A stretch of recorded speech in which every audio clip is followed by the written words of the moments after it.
ప్రభునందు ప్రియులైన ఏలియా మినిస్ట్రీ సంఘ సభ్యులకు ప్రత్యేకమైన శుభావందనాలు ప్రభు యేసుక్రీస్తు నామమున బట్టి తెలియపరుస్తున్నాను. ఈరోజు ఇక లైవ్ ఆరాధనలో ఏకీభవిస్తున్న ప్రతి ఒక్కరికి ఫేస్బుక్ లైవ్ ద్వారా, యూట్యూబ్ ద్వారా మాతో పాటు ఏకీభించి ఆరాధన చేస్తున్న మీ అందరికీ ప్రత్యేకమైన శుభావందనాలు. చిన్న ప్రార్థన చేసుకొని ఇక కూడికను ప్రారంభించుకుందాం. మహాగణుడా, మహోన్నతుడా, పరిశుద్ధుడా, మహిమగల తండ్రి, ఈ యొక్క పునరుద్ధాన దినమున ఈ ఉదయకాల సమయంలో నీ సన్నిధిలో మమ్మల్ని నిలవబెట్టిన విధానం బట్టి నీకు స్తోత్రాలు చెల్లిస్తున్నాం. గతించిన దినములన్నీ నీ చల్లని ఆరోగ్యకరమైన రెక్కల చాటు మమ్మల్ని భద్రపరిచి ఈ నూతనమైన తండ్రి పునరుద్ధాన దినములో నేను స్తుతించడానికి, నిన్ను ఆరాధించడానికి మీరు మాకు ఇచ్చిన ఉన్నతమైన సహవాసాన్ని బట్టి నీకు స్తోత్రాలు చెల్లిస్తున్నా. అయ్యా తండ్రి, ఈ యొక్క కూడిక ప్రారంభం నుండి అంతం వరకు మీరే సర్వాధ్యక్షుడిగా నడిపించి, నీ ఆత్మీయ నడిపించి పాటల్లో మీరుండండి, వాక్య పట్టణంలో, వాక్య ఉపదేశంలో, ప్రార్థనలో ఈ కూడిక ఆదునంత వరకు నీ ఆత్మీయ నడిపించండి. అలాగే తండ్రి, ఈ యొక్క లైవ్ ద్వారా ఎందరైతే నీ సన్నిధిలో తండ్రి సహవాసంలో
Amen.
నిన్ను పోలిన వారెవరు, మేలు చేయు దేవుడవు, నిన్నే నమ్మితిన్ నా దేవా. నిన్ను పోలిన వారెవరు, మేలు చేయు దేవుడవు, నిన్నే నమ్మితిన్ నా దేవా. నిన్నే నా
హల్లెలూయా, ప్రైజ్ గాడ్.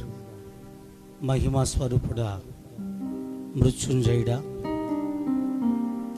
మరణపు ములను విరిచిన వాడా, నీకే స్తోత్రం పాట అందరూ కలిసి దేవుని స్తుతించి ఆరాధించుకుందాం. ఈ లైవ్ ద్వారా మీ గృహాల వద్ద ఉండి ఆరాధన చేస్తున్న మీరందరూ కూడా మాతో పాటు కలిసి పాడడానికి ప్రయత్నం చేయండి. మహిమా స్వరూపుడా, మృత్యుంజయుడా, మరణపు ముల్లును విరచిన వాడా, నీకే స్తోత్రములు నా యేసయ్యా, నీకే స్తోత్రములు.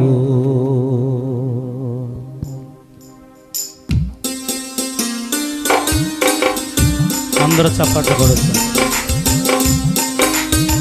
మహిమా స్వరూపుడైన దేవుడు,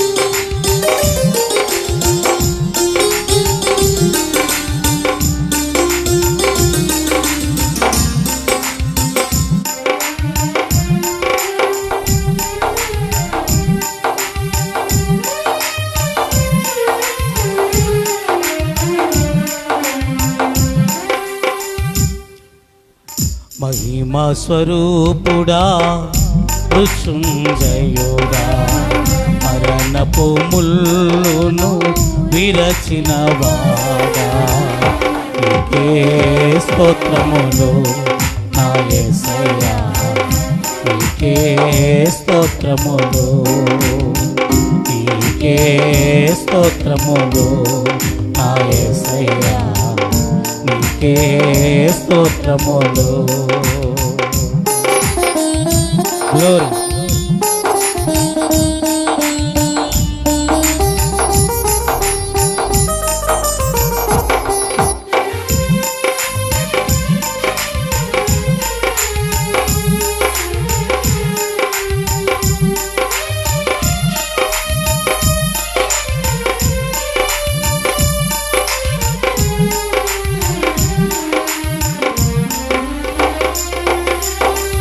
నీ రక్తమును నా రక్షణకై బలియాగముగా అర్పించినావు. గ్లోరీ.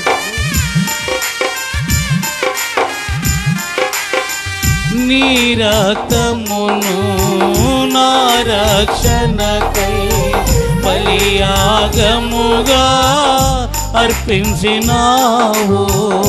నీ గాయముల ద్వారా స్వస్థత నుండి ఆనందించేదా నీలో నేను. నీ గాయముల ద్వారా స్వస్థత నుండి ఆనందించేదా నీలో నేను.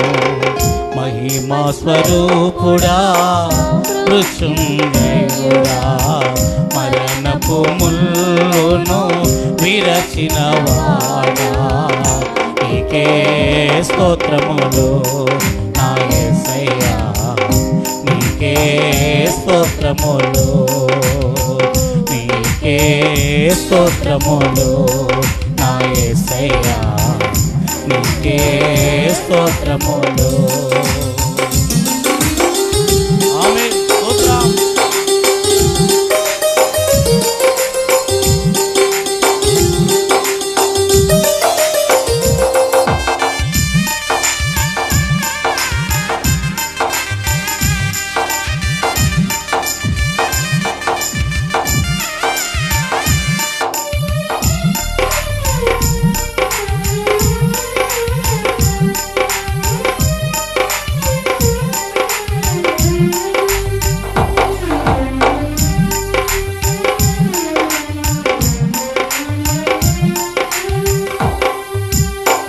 విరిగిన మనసు, నలిగిన హృదయం, నీకిష్టమైన బలియాగముగా.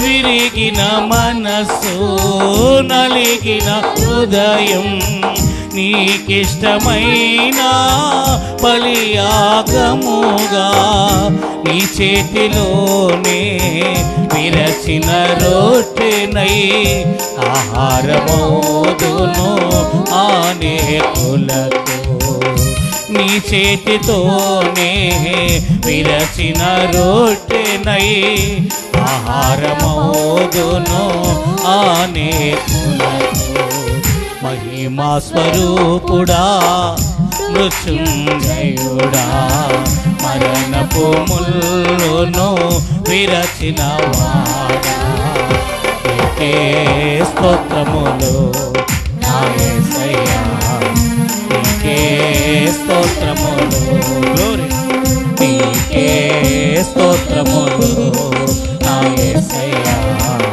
నీకే స్తోత్రములు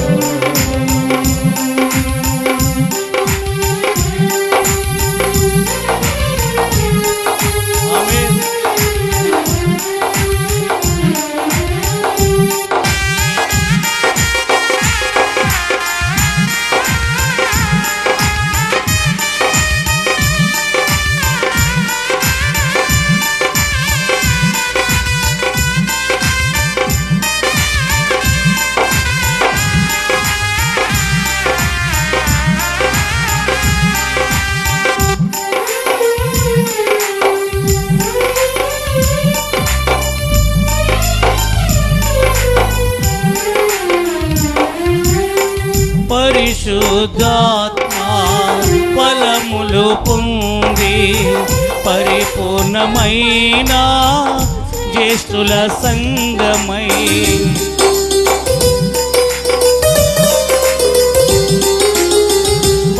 పరిశుద్ధాత్మా ఫలములు పొంది పరిపూర్ణమైన జ్యేష్ఠుల సంగమై సియోను రాజా నీ ముఖము చూడా ఆశతో నేను వేచియున్నాను సియోను రాజా నీ ముఖము చూడా ఆశతో నేను వేచియున్నాను మహిమా స్వరూపుడా మృత్యుంజయుడా మరణపు ముల్లును విరచిన వాడా నీకే స్తోత్రములు నా యేసయ్యా నీకే స్తోత్రములు నీకే స్తోత్రములు నా యేసయ్యా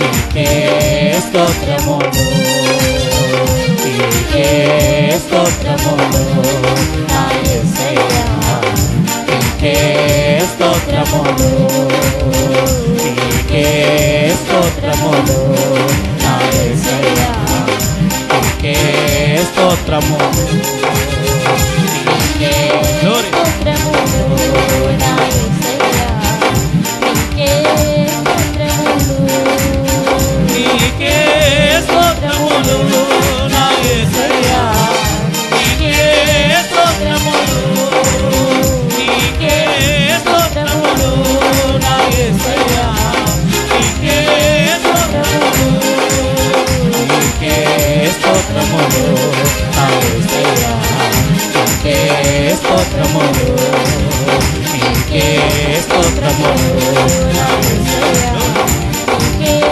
స్తోత్రములు నీకే స్తోత్రములు నా యేసయ్యా నీకే స్తోత్రములు నీకే స్తోత్రములు నా యేసయ్యా నీకే స్తోత్రములు నీకే స్తోత్రములు నా యేసయ్యా నీకే స్తోత్రములు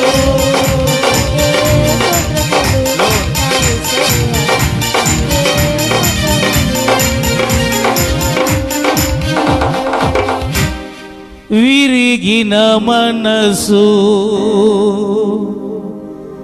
నలిగిన హృదయం నీకిష్టమైన బలియాగముగా భాగములా నీ చేతితోనే విరచిన రొట్టెనై ఆహారమౌధును అనేకులకు. మహిమా స్వరూపుడా మృత్యుంజయుడా మరణపు ముల్లును విరచిన వాడా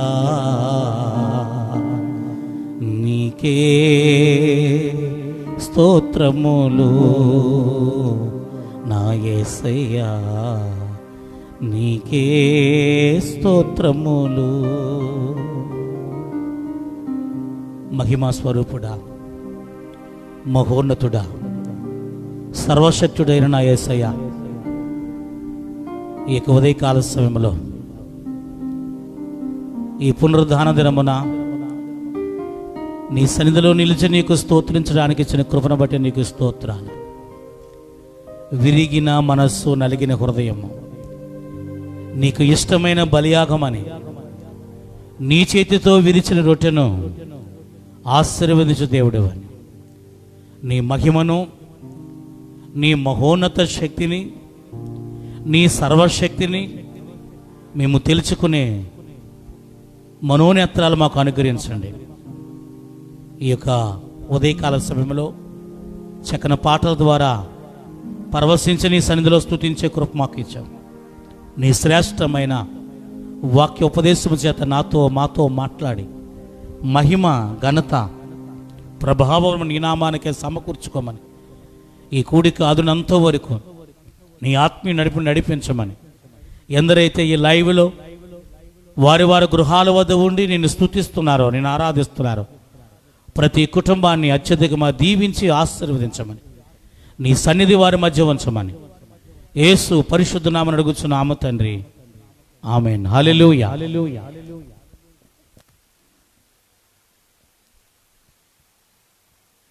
ప్రభునందు ప్రియమైన దేవుని పిల్లలారా, మరి ఎక్కడైతే ఉన్నవారు అక్కడ లేచి నిలవబడి ఆదివారం ఆరాధన క్రమం ప్రకారంగా కీర్తనల గ్రంథము 40వ కీర్తన ఉత్తర ప్రత్యుత్తరముగా అందరూ కలిసి చదువుకుందాం. ఉత్తర ప్రత్యుత్తరముగా చదివి దేవుని మహింపరుద్దాం. ఆదివారం ఆరాధన క్రమం ప్రకారంగా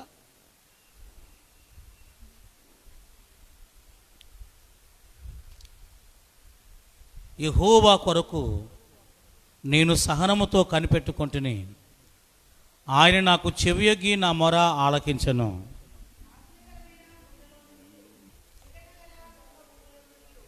ఆయన నన్ను పైకెత్తెను, నా పాదములు బండ మీద నిలిపి నా అడుగులు స్థిరపరిచెను. తనకు స్తోత్ర రూపముగు కృతజ్ఞతమును మన దేవుడు నా నోట ఉంచెను. అనేకులు దాన్ని చూచి భయభక్తులు కలిగి యెహోవా యందు నమ్మిక ఉంచెదరు. గర్విష్ఠులనైనను త్రోవ విడిచి అబద్ధముల తట్టు తిరుగువారినైనను లక్ష్య పెట్టక యెహోవాను నమ్ముకొనివాడు ధన్యుడు. యెహోవా నా దేవా, నీవు మా ఎడల జరిగించిన ఆశ్చర్యక్రియలను, మా ఎడల నీకున్న తలంపులను బహు విస్తారములు.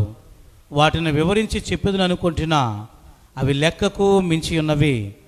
నీకు సాటి అయిన వాడు ఒకడును లేడు. బలులనైనను నైవేద్యములనైనను నీవు కోరటలేదు. నీవు నాకు చెవులు నిర్మించి ఉన్నావు. దహన బలులనైనను పాప పరిహారార్థ బలులనైనను నీవు తెమ్మనలేదు. అప్పుడు పుస్తకపు చుట్టలో నన్ను గూర్చి వ్రాయబడిన ప్రకారము నేను వచ్చి ఉన్నాను. నా దేవా, నీ చిత్తము నెరవేర్చుట నాకు సంతోషము.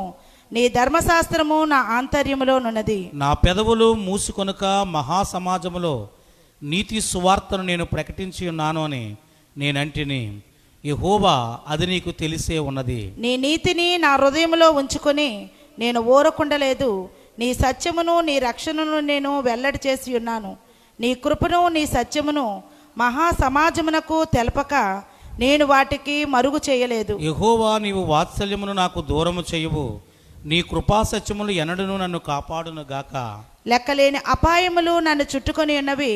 నా దోషములు నన్ను తరిమి పట్టుకొనగా నేను తల ఎత్తి చూడలేకపోతిని. లెక్కకు అవి నా తల వెంట్రుకలను మించి ఉన్నవి. నా హృదయము అధైర్యపడి ఉన్నది. యెహోవా, దయచేసి నన్ను రక్షించుము. యెహోవా నా సహాయమునకు త్వరగా రమ్ము. నా ప్రాణము తీయుటకై యత్నించువారు సిగ్గుపడి బొత్తిగా భ్రమసియుందురుగాక. నాకు కీడు చేయగోరువారు వెనకకు మళ్లింపబడి సిగ్గునొందుదురుగాక. నన్ను చూచి ఆహా ఆహా అని పలుకువారు తమకు కలుగు అవమానమును చూచి విస్మయముందుదురుగాక.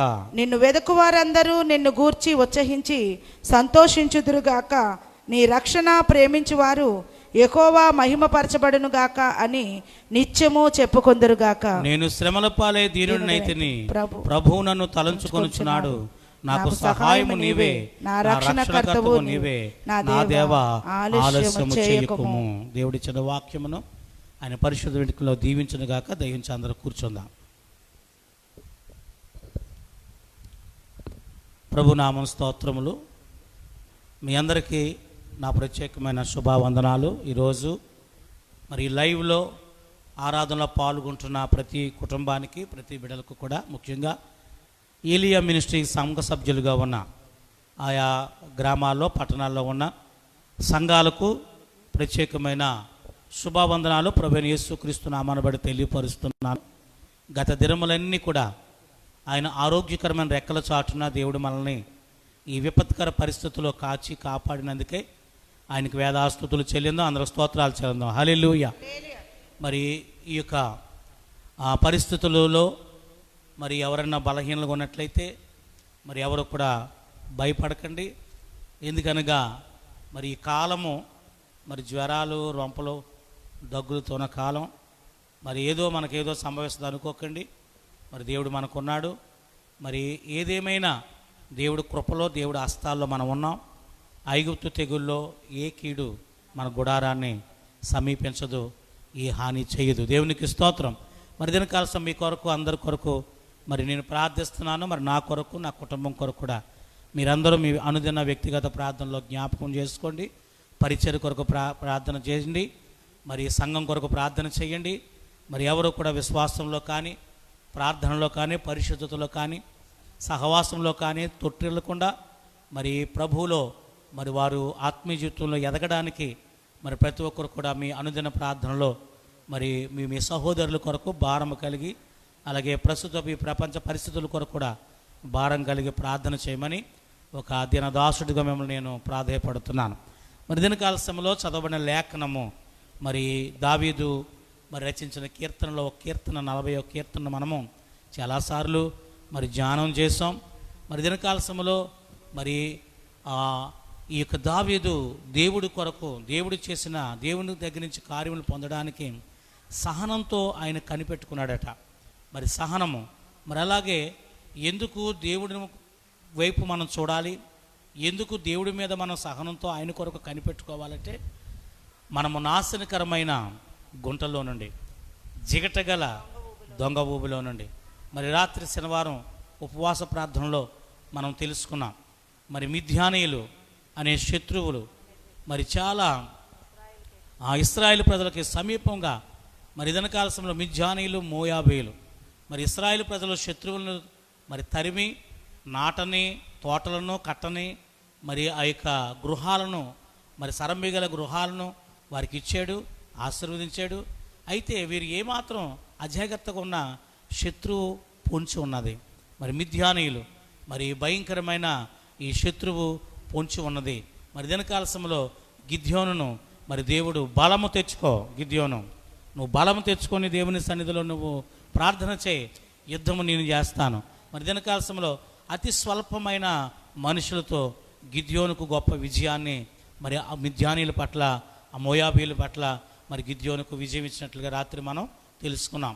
మరి దినకాల సమయంలో ప్రియులారా దేవుడు మన పట్ల, ఎందుకంటే ఇక్కడ 5వ వచనంలో ఒక మాట అంటున్నాడు చూడండి, యెహోవా నా దేవా నీవు మా ఎడల జరిగించిన ఆశ్చర్య క్రియలను మా ఎడల నీకున్న తలంపులను బహు విస్తారములు వాటిని వివరించి చెప్పేదని అనుకుంటున్నా అవి లెక్కకు మించి ఉన్నవి నీకు సాటైన వాడు ఒక్కడును లేడు. స్తోత్రం. ఏమంటున్నాడండి? మా పట్ల మీరు జరిగించిన ఆశ్చర్య క్రియలను అవి లెక్కకు మించినవి వివరించి చెప్పాలంటే లెక్కకు మా భాష సరిపోదు, మా సమయం సరిపోదు. దేవుడు చేసిన కార్యాలు మనం చెప్పాలంటే మరి దేవుడికి సాటైన వాడు ఎవరూ లేరు ఈ లోకంలో ప్రియులారా. అందుకే మనుషుల సహాయం కానీ, రాజుల సహాయం కానీ, అధికారుల సహాయం కానీ అది వ్యర్థము, కొద్ది వరకు మాత్రమే. దేవుని సహాయం మాత్రము శాశ్వత కృపగా మనకు దేవుడు ఇవ్వగల శక్తి సామర్థ్యుడు. అయితే ఈ సహాయం మనం పొందుకోవాలంటే ప్రియులారా, దేవుని త్రోవలను మనం విడవకుండా నడవాలి. దేవుని త్రోవలు మనము విడవకుండా. చూడండి 4వ వచనం ఒకసారి చదవండి. గర్విష్ఠులైనను త్రోవ విడిచి అబద్ధములతో తిరుగువారినైనను, త్రోవ విడిచి అబద్ధములతో తిరుగువారినైనను లక్ష్య పెట్టక యెహోవాను నమ్ముకొనివాడు ధన్యుడు. ఎవరైతే దినకాలశంలో భక్తిహీనులకు త్రోవ, మూర్ఖ చిత్తులకు త్రోవ, గర్విష్ఠులు దినకాలశంలో కొంతమంది ప్రియులారా, మరి ఇశ్రాయేలు ప్రజలు కూడా వారు దేవుని దృష్టిలో తప్పిపోయారండి. రాత్రి న్యాయాధిపతులు 6వ అధ్యాయంలో మనం చదివాం. దేవుని దృష్టిలో వారు దోషులయ్యారండి. దేవుని దృష్టికి వారు ఎలాగా దేవుని దృష్టికి ఎలా దోషులు అవుతున్నాం? గర్విష్ఠులై. ద్వితీయ దేశకాండంలో దేవుడు చెప్పాడు, అయ్యా ఇదిగో మీరు కడుపారా తిని తృప్తి పొందిన తర్వాత మీ హృదయంలో మదించి నా త్రోవలను, నా ఆజ్ఞలను, నా కట్టడలను మీరు మరిచిపోతే శత్రువు పొంచి ఉంది, జాగ్రత్త. మీ పక్కనే ఉంది శత్రువు వెళ్ళిపోయాడు అనుకోని మీరు అనుకున్నారు కనుక, ఎందుకంటే వాడు ఎప్పుడు ఏమరపాటుగా ఉంటే మనల్ని కొల్లగొడదామా అని చెప్పేసి శత్రువు పొంచి ఉన్నాడు, జాగ్రత్త. అందుకే దినకాలశంలో ప్రియులారా, మనం ఎప్పుడు పూర్ణ జాగ్రత్త కలిగి, భయభక్తులు కలిగి దేవునికి ప్రార్థన చేయవారుగా ఉండాలి. సహనంతో దేవుని సన్నిధిలో మనం నిలవాలి. మరి దినకాలశంలో గర్విష్ఠులై త్రోవ విడిచి అబద్ధములతో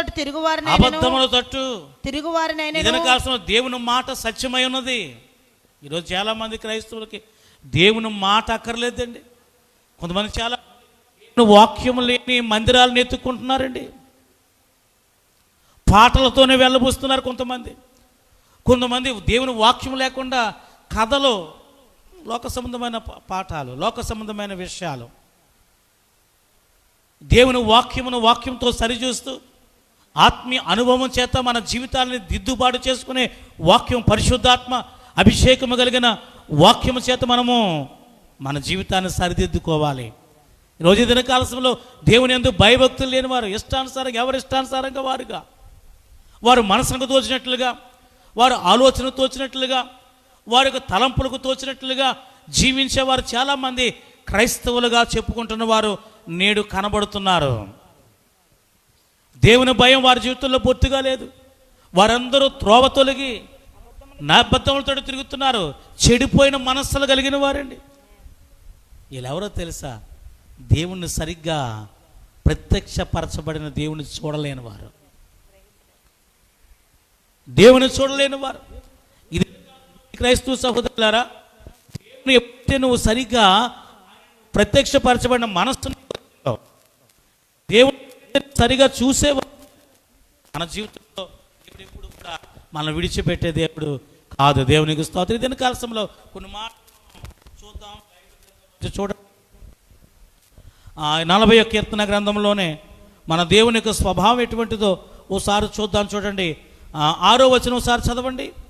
బలులైనను నైవేద్యములనైనను నీవు కోరటలేదు, నీవు నాకు చెవులు నిర్మించి ఉన్నావు, దహన బలులైనను పాప పరిహారార్థ బలులైనను నీవు తెమ్మనలేదు.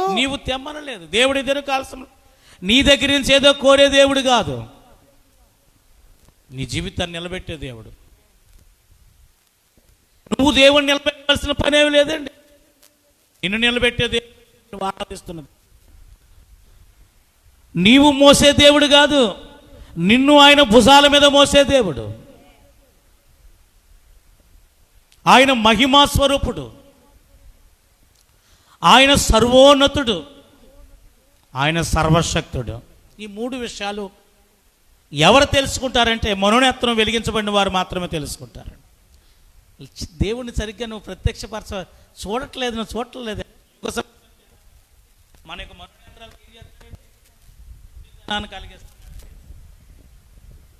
యోగ సంబంధమైన దేవత మన మనోనేత్రాలకి గురుడితనం కలిగిస్తున్నాడు. విశ్వాసులైన వారికి అనేక మందికి.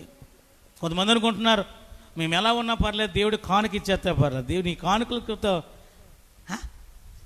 దేవుడు ఐస్ అయిపోయేవాడు ఏంటండి? మేము ఎలాగున్నా పర్లేదు, దేవునికి కూటం పెట్టేస్తే పర్లేదండి. నువ్వు పెట్టిన కూటాలకేం దేవుడు ఐస్ అయిపోతాడా? ఆయనకేం కొదువా? ఆయన మహిమా స్వరూపైన దేవుడు, ఆయన ఉన్నతుడైన దేవుడు, ఆయన సర్వశక్తి గల దేవుడు. ఈరోజు ఈ మూడు విషయాలు, ఈరోజు క్రీస్తుని సరిగ్గా నువ్వు ప్రత్యక్షపరచబడితే నీ ఎదుట, కనుల ఎదుట దేవుని చూసే నేత్రాలు నీకుంటే, చూడండి దీనికి కావాల్సిన 10వ వచనం ఒకసారి చదువుదాం. నీ నీ నీతిని నా హృదయంలో నుంచుకొని, ఏమంటారు, చాలా జాగ్రత్తగా మీ మనసు ఇక్కడ పెట్టాలి. నీ నీతిని, దేవునికి ఒక నీతి ఉంది, నా హృదయంలో అది ఉంచుకొని. నీ నీతి కాదు. మనిషి నీతి వేరే, దైవిక నీతి వేరే. మనుషులకు చిత్తం వేరే, దేవుని చిత్తం వేరే. ఆయన చిత్తానికి నువ్వు సంపూర్ణంగా పరిశుద్ధముగా, ఆయనకు అనుకూలముగా దేవుని చిత్తం ఏంటో నువ్వు పరీక్షించి తెలుసుకోవాలి. ఆ పరీక్షను తెలుసుకునే మనస్సు నీకు ఉండాలి. చాలామంది దేవుణ్ణి ఈ కళ్ళుతో చూడలేవండి. ఆయన మహిమా స్వరూపైన దేవుడు, ఆయన ఉన్నత మహోన్నతుడైన దేవుడు, సర్వోన్నతుడైన దేవుడు. మూడవది సర్వశక్తి గల దేవుడు. ఈ కళ్ళుతో నువ్వు చూడాలంటే, దేవుని చూడాలంటే నువ్వు మనసుతో చూడాలి. అందుకే దేవుడి ఎదుట నువ్వు ప్రార్థన చేస్తున్నాడు, ఈ నేత్రాలు నువ్వు ఏంటండి కటిప్ చేసి మనస్సుతో, మనోనేత్రంతో దేవుని చూసి, దేవుని దర్శనాలు నువ్వు ఎప్పుడైనా చూసావా? పరలోక దర్శనం ఎప్పుడైనా చూసావా? దేవుని స్వరం ఎప్పుడన్నా విన్నావా? దేవుని స్వరం ఈ చెవులతో వినేవారు కదండి, ఆత్మీయ చెవులు. నా చిన్నప్పుడు నేను వాక్యం చదివాను, బైబిల్ గ్రంథం, తెలుగు బాగా నేర్చుకోవడానికి బైబిల్ గ్రంథం. అందుకే నేను బైబిల్ వాక్యం చాలా స్పష్టంగా చదువుతాను. మా అమ్మగారు ఈజ్కేల్ గ్రంథము, ప్రకటన గ్రంథము ఇలాంటి గ్రంథాలు చెప్పేవారు, హోంవర్క్ చదవరా అని. అక్కడ ఒక మాట, ఆత్మ అండి చెవులు గలవాడు వినుగాక. నేను మా అమ్మగారిని చిన్నప్పుడు, నేను 5వ తరగతి 4వ తరగతి చదువు, మా అమ్మగారిని అడిగేవాడిని, అమ్మ చెవులు గలవాడు వినగాక అంటే ఏంటమ్మా? అప్పుడు మా అమ్మగారు చెప్పారు, ఆత్మ సంబంధమైన దేవుడు మాటలు అర్థం చేసుకోవాలంటే నాయన ఈ చెవులు సరిపోదు. ఈ చెవుల్లో సాతానుగాడు పాప పొరలు ఎట్టేసాడండి. ఈ పాప పొరలు ఎట్టేయడం వల్ల ఏంటి, మంచి విషయాలు, దేవుడి సంబంధ విషయాలన్నీ అర్థం కావు, నీకు నిద్ర వస్తుంది, పనికిమాల విషయాలన్నీ అర్థమవుతాయి. అక్కడ ఒక మేట పెట్టాడండి, ఆడి దగ్గర రిమోట్. సాతానుగాడి దగ్గర చాలామంది దేవుడి మందిరాలకు వస్తున్నప్పుడే సాతానుగాడి నెత్తి మీద కూకోబెట్టుకొని వస్తున్నాం, సాతాను సంఖలో పెట్టుకొని వస్తున్నామండి. ఆడు రిమోట్ కంట్రోల్ చేస్తున్నాడు, నేను ఆడు కంట్రోల్ చేస్తున్నాడు. ఎలాగో తెలుసా? దేవునికి సంబంధించిన పరలోక సంబంధమైన విషయాలు, దైవిక సంబంధమైన విషయాలు, పరిశుద్ధమైన ఆత్మ సంబంధమైన విషయాలు దైవజనుడు నీకు తెలియపరుస్తున్నప్పుడు నీకు ఇలా రిమోట్ నొక్కుతాడు, నొప్పుకాను. సరైన ఆత్మ సంబంధమైన విషయాలు చెప్పినప్పుడు కిటికీలోని చూడమంటాడండి, లేదా టక్ మన సీటీ లెక్కల జ్ఞాపకం వేస్తాడండి. లేకపోతే ఇంటికాడ మంచి మసాలా పెట్టి వండుకున్న మాంసం కూర, ఉట్టు మీద పెట్టిన మాంసం కూర పిల్లి తినేస్తుందా, ఎలక తినేస్తుందా? మనిషి ఇక్కడ ఉంటారు కానీ మనసులో ఆబ్సెంట్ అండి, మైండ్ ఆబ్సెంట్. విగ్రహం పుష్టి, నైవేద్యం నిష్టి. విగ్రహాలు మాత్రం మందిరంలో ఉంటాయండి, ఆలోచనలు మాత్రం సాతానుగాడు కంట్రోల్ చేస్తుంటాడండి. చాలామంది ఈ విధంగానే దేవుడు. అందుకే ఏం చెప్పానమ్మా అంటే, ఏం చెప్పానండి మధ్యలో హల్లెలూయా హల్లెలూయా అడిగా. హల్లెలూయా చెప్పడం మంచిదే, మరి దినకాల సమయంలో మా మెసేజ్ ఎలాగ ఉంటుందంటే ఒక లెక్చరర్ పాఠంలాగా ఉంటుంది. కొంతమంది గట్టిగా హల్లెలూయా చెప్పినట్టు లేగుతుంటారు, అప్పుడొస్తారు మళ్ళీ ఎక్కడికో పోతుంటారు. కొంతమంది అధునాతనమైన క్రైస్తవులు, ఆధునిక క్రైస్తవులు, సెల్ ఫోన్లు వచ్చినాయి కదండి, సెల్ ఫోన్ నొక్కుంటుంటాడు. కొంతమంది పుస్తకాలలో బొమ్మలు వేస్తుంటారండి. కొంతమంది దేవుని వాక్యం మత్తయి సువార్తలో వాక్యం చెప్తుంటే లూకా సువార్త చదువుతుంటాడండి. సాతానుగాడు చెప్పింది ఆలకించకరా, నీ ఇష్టం వచ్చింది చదవరా అంటాడండి. దైవజనుడు చెప్పిన వాక్యం వీళ్ళకి పట్టింపు ఉండదు. దేవునికి వాక్యము నీకు అర్థం అవ్వాలంటే ప్రత్యక్షత గల మనస్సు నీకు ఉండాలి. మామూలు చెవులతో నువ్వు వాక్యం వినలేవు, నీ కన్నులతో దేవుని ప్రత్యక్షతను చూడలేవు, మామూలుగా ఆలోచిస్తే దేవుని నువ్వు అర్థం చేసుకోలేవు. ప్రత్యక్షత గల మనస్సు, ఆత్మీయ మనోనేత్రాలు తెరవబడాలి, ఆత్మీయ చెవులు కలిగి ఉండాలి. అప్పుడు నీ హృదయము, నీ నీతి నా హృదయములో ఉంచుకొని నేను ఊరకుండలేదు. ఎప్పుడైతే దేవునికి వెలుగు, దేవుని నీతి నీ హృదయంలో ప్రవేశించిందో నీవు ఎదుటి వారికి స్వార్థ చెప్పకుండా ఉండలేవు. దేవుడు చేసిన ఆశ్చర్యకార్యములు వెల్లడపరచకుండా ఉండలేవు. నీ సత్యమును, నీ రక్షణను నేను వెల్లడి చేస్తున్నాను. నీ కృపను నీ సత్యమును మహాసమాజమునకు తెలపక నేను వాటిని మరుగు చేయలేదు. దేవునికి స్తోత్రం. ఇదని కాలంలో ప్రియులారా, ఎటువంటి పరిస్థితులు మన జీవితంలో ప్రవేశించిన, ఎటువంటి అపాయాలు వచ్చినా దేవుడిని చూసే నేత్రాన్ని కలిగి ఉంటే, తర్వాత ఈ కీర్తన బాగా క్షుణ్ణంగా మీరు చదువుకోండి. ఈరోజు కొన్ని మాటలు మీకు నేను తెలియపరచాలనుకుంటున్నాను. ఒకటి, మహిమాస్వరూపైన దేవుడు. రెండవది, మహోన్నతుడైన సర్వోన్నతుడైన దేవుడు. మూడవది, సర్వశక్తి గల దేవుడు. దేవుణ్ణి దినకాలంలో చాలా మంది చీప్గా నువ్వు అర్థం చేసుకుంటున్నావు. ఒక వ్యక్తిని చూడండి, ఒక విలువ గల వ్యక్తిని విలువగా అర్థం చేసుకుంటే ఆ వ్యక్తికి తగ్గ విలువని వేస్తావు. అర్థమవుతుందా? అసలు మనం ఎంతో ప్రేమించాడు, బాగా ఒక పెద్ద కంపెనీకి ఒక ఓనర్ గారు అనుకోండి. నేను అక్కడ ఒక చిన్న డైలీ కూలీగా చేరినాడు. అయితే ఆ ఓనర్ గారు చాలా మంచి ప్రేమ గలైన, ఎందుకంటే ఆయన కూడా కష్టపడి పైకి వచ్చాడండి. కాబట్టి అక్కడ పనివారితో కఠినంగా కాకుండా ఫ్రెండ్లీగా ఉంటాడు, ఆయన సరదాగా ఉంటాడు.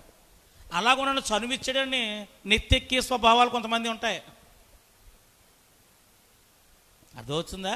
చనువెత్తే నెత్తెక్కి, ఎందుకంటే ఆ ఎదుటి వ్యక్తి యొక్క విలువ తెలుసుకుంటే ఆయన ఎంత గొప్పోడో, ఎంత గొప్ప వ్యక్తి, అంత పెద్ద కంపెనీకి ఓనర్ గారు అయినా ఏసీ రూమ్లో కూర్చొని ఏసీ కారులో తిరుగుతూ ఉండవలసి అయినా నన్ను ప్రేమించి నన్ను నా భుజం మీద చెయ్యట్టి, ఏవయ్యా వెంకట్రావు బాగున్నావా అన్నాడండి. ఎంత గొప్ప ప్రేమండి అయింది.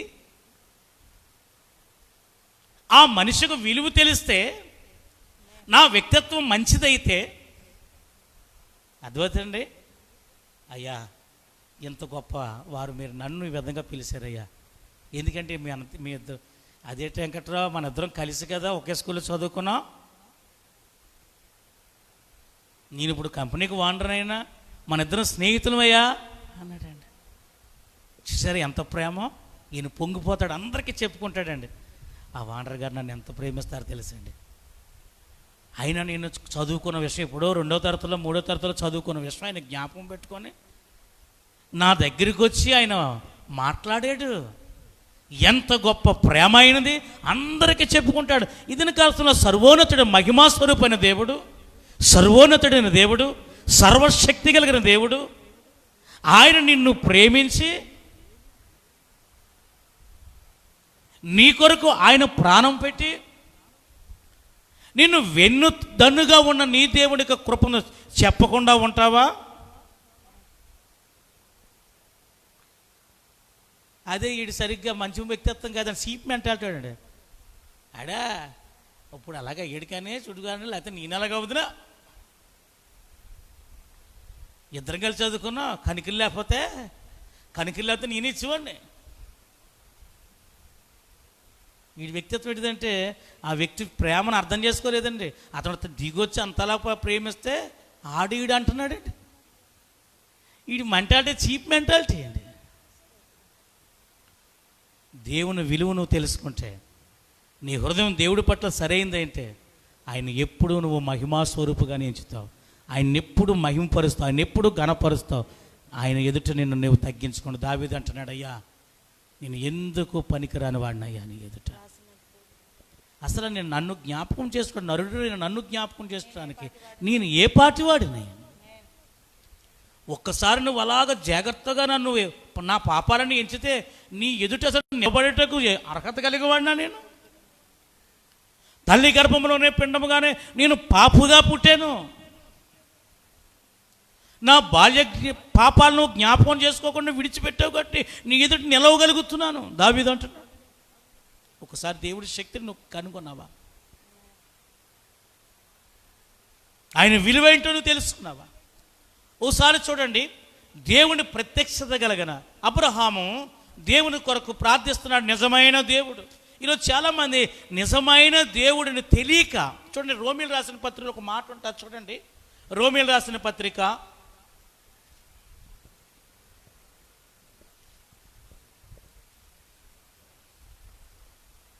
1వ అధ్యాయము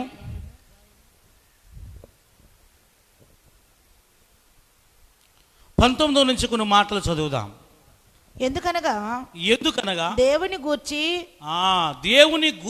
తెలియసఖ్యమైనది ఏదో అది వారి మధ్య విశదమై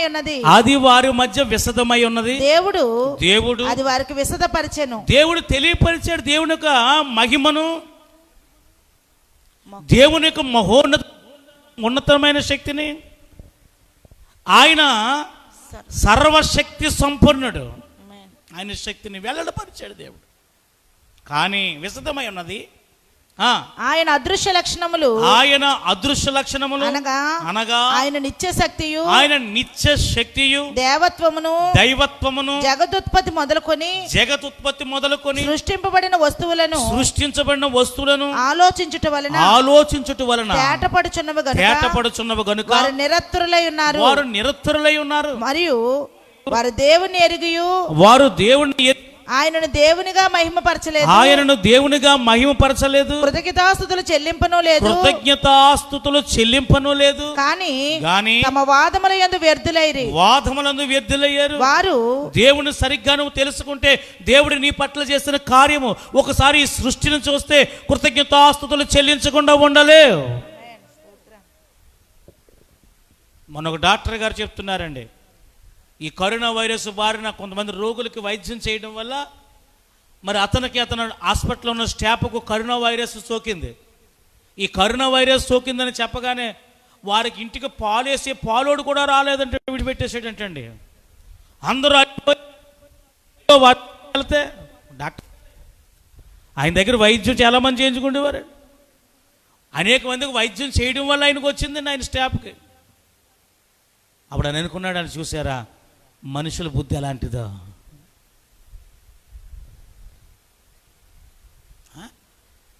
మనుషుల స్వభావం ఎలాంటిదో చూశారండి. ఈరోజు పేపర్లో చూస్తుంటే కొంతమంది వారి తల్లిదండ్రులని కన్నవారు కూడా విడిచిపెడుతున్నారట. పిల్లారి దినకాల సమయంలో చాలామంది వారి యొక్క స్వభావం, ఇప్పుడు ఆ డాక్టర్ గారు సాక్షి చెప్తాను, మనుషుల బుద్ధి లాంటిదండి. అసలు వారికి వైద్యం చేయడం వల్లే నాకు వచ్చింది. మా ఇంటి సమీపంలో కానీ ఫోన్ చేసి కూడా మాట్లాడేవారు కాదు కదా కొంతమంది అండి. ఆయన అంటున్నాడు, దేవుని కృపే ఆయన మరలా మా రక్తంలో వ్యాధి నిరోధక శక్తిని దేవుడు పెంచి దేవుడు కృప వలనే నన్ను నా స్టాఫ్ను దేవుడు ఈ యొక్క వైరస్ బారి నుండి విడుదల చేశాడు. మానవ బుద్ధి ఎలాంటిది, మనిషి స్వభావం ఎలాంటిదంటే చాలా స్వార్థ జీవండి మనిషి. నువ్వు మనసు మారి దైవిక లక్షణాలు కలిగి, అందుకే యేసుప్రభు అన్నారు, చూడండి అయ్యా ఈ చిన్న పిల్లల వంటి వారుగా మారండి మీరు. ముందు పునాది ఏంటో తెలుసండి, మారు మనస్సు. అదే మారు మనసు అన్న పదం బైబిల్ గ్రంథంలోనే కనబడుతుంది. నీ మనస్సు మారి నూతన పరచబడాలి. అప్పుడు క్రీస్తు స్వభావము, క్రీస్తు స్వరూపము నీలో ఏర్పడుతుంది. చాలా సెల్ఫిష్ మానవుడు, స్వార్థము, స్వలాభము, దుర్నీతి, దేవుని కృప అండి. దేవునికి లక్షణం అదృశ్య లక్షణాలండి. ఇలా చాలామంది దేవుని నమ్మలేకపోతున్నారు. కారణం ఏంటంటే వారు ఈ కన్నులతో చూసిందో నమ్ముతున్నారు, కానీ మేము విశ్వాసము కాబట్టి ఆ విశ్వాసం అనేది అదృశ్యమైన వాటి ఉన్నవనకు రుజువునై ఉన్నది. అదృశ్యమైన దేవుని రాజ్యమును మనం నమ్మినప్పుడే. అందుకే దీనికి కాల్సిన మనుషులు వాదాలు వచ్చినాయండి, వాదాలు. దాన్ని బట్టే విగ్రహారాధన వచ్చింది. నిజమైన దేవుని మనసుతో చూడాలి కాబట్టి అలాగే నీ మనసు కుళ్ళిపోయింది. కుళ్ళిపోయిన మనసు కలిగిన వాళ్ళకి, మనసు చెడిపోయిన వాళ్ళకి, హృదయ సిద్ధం లేని వాళ్ళకి, మారు మనసు లేని వాళ్ళకి దేవుని చూసే నేత్రాలు వారికి లేవు.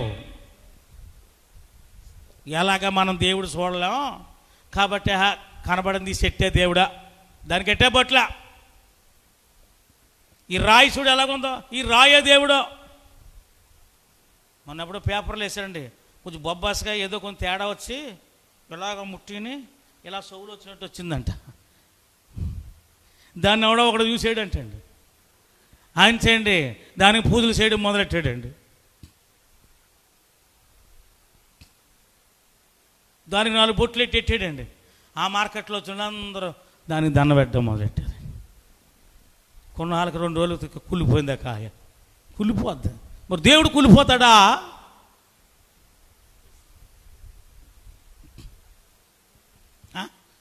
ఇలాగే అదృశ్యమైన దేవుని నువ్వు చూసే తెలుసుకునే ప్రత్యక్షత నీకు లేకపోవడం వల్ల, మానవుడికి లేకపోవడం వల్ల విగ్రహారాధన మొదలయ్యింది. మనిషిని ఆరాధిస్తున్నావు, చెట్టును ఆరాధిస్తున్నావు, పుట్టను ఆరాధిస్తున్నావు, గట్టును ఆరాధిస్తున్నావు, మెట్టను ఆరాధిస్తున్నావు. ఆరాధనకు యోగ్యతగా అయినది ఏది అన్నీ ఆరాధన చేసేస్తున్నావు. ఒక రాయి కొంచెం వెరైటీగా ఉందంటే అది ఒక దేవుడు అయిపోతున్నాడు. ఇక్కడ చూడండి, చదవండి. దినకాల సమయంలో వారి అవివేక హృదయం అంధకారమయమాయను, చీకటమయమైంది. తాము జ్ఞానులమని చెప్పుకొనుచు బుద్ధిహీనులయ్యారు. వారు అక్షయుడానికి దేవుని మహిమను, నాశనము కాని దేవుడి మహిమ, క్షయమైపోయే మనుషుల యొక్క, పశువుల యొక్కయు, చతుష్పాద జంతువుల యొక్కయు, పురుగుల యొక్కయు ప్రతిమా స్వరూపములుగా మార్చారు. ఈ హేతువు చేత చాలండి. మనుషులకు హృదయంలో ప్రత్యక్షత గల మనస్సు వారికి లేకపోవడం వల్ల మహిమా స్వరూపమైన దేవుని వారు తెలుసుకోలేకపోయారండి. మహోన్నతుడు సర్వోన్నతుడైన దేవుని తెలుసుకోలేకపోయారండి. పనికిరాని సృష్టిలో ఉన్న వీటిని దైవత్వము ఆపాదిస్తున్నారు. నిజమైన దేవుణ్ణి, సృష్టికర్తను విడిచిపెట్టారు. నేను నిర్మించిన వాడైనా, నేను సృష్టించిన వాడినైనా దేవుని తెలుసుకోలేని అవివేక హృదయము. నువ్వు దేవుని తెలుసుకొని సహనంతో కనిపెట్టాలి. అబ్రహాము అని ఒక వ్యక్తి ఉన్నాడు. ఆది కాండంలో విశ్వాసములకు తండ్రి అబ్రహాము. అతడు తండ్రి, అతని కుటుంబము మనుషులకు అజ్ఞానంగా మార్చుకున్న ఈ ప్రతిభను చేసి అమ్మేవారు. ఏ ఊరు వెళ్తే ఆ ఊరిలో వారు పూజించిన ఆ ప్రతిభను తెలుసుకొని దానిలాగే బొమ్మలు తయారు చేసి కాల్చి రంగులెద్ది అమ్మి వారు పట్టబోసుకుండేవారు. ఈ క్రమంలో అబ్రాహాము అనే యవనస్తుడికి ఒక ఆలోచన వచ్చింది. మేము తయారు చేస్తున్న ఈ దేవుడు మహిమా స్వరూపం ఎలాగవుతాడు? నేను తయారు చేసిన ఈ దేవుడు, నేను అమ్మబుచ్చిన ఈ దేవుడు. ఓ పాట ఉంది. ఒక శిల్పకారుడు అంటండి, ఆ శిల్పాన్ని చెక్కినప్పుడు ఆ శిల్పాన్ని ఏం చేశాడంటే కాలుతో తన్నాడు ఏంటి, చేతులతో కొట్టాడు. అతను శిల్పాన్ని చెక్కాడు. అప్పుడు ఇతను ఆ శిల్పం ఎక్కడుందండి? ఇతను ఇంటి బయట ఉంది. అది కొంతమంది వచ్చి దాన్ని కొనుక్కెళ్ళారు. ఒక పెద్ద గుడి కట్టారు, అందులో దాన్ని నిలిపారు. ఈ గుడిలోకి ఇతను రానివ్వట్లేదండి. ఎవరినే? శిల్పాన్ని చెక్కినోడిని. అంటే నువ్వు అంటరానోడు, నువ్వు ఈ గుడిలోకి వచ్చి ఈ విగ్రహాన్ని, ఈ మా దేవుణ్ణి చూడడానికి వీల్లేదు. చెక్కింది ఎవరో? ఈ అంటరానోడే. ఈ అంటరానోడే అమ్మా ఈ శిల్పాన్ని చెక్కినప్పుడు ఈ అంటరాని వాడు ఇంటి బయట ఉండేది. ఇప్పుడు దీనికి ఏం చేశారండి? దైవత్వం ప్రార్థించి నువ్వు అంటరానోడురా, నువ్వు ఈ గుళ్ళోకి రావడానికి లేదంటున్నారండి. చూడండి ఎంత విచిత్రం ఇది, ఎంత అజ్ఞానం ఇది.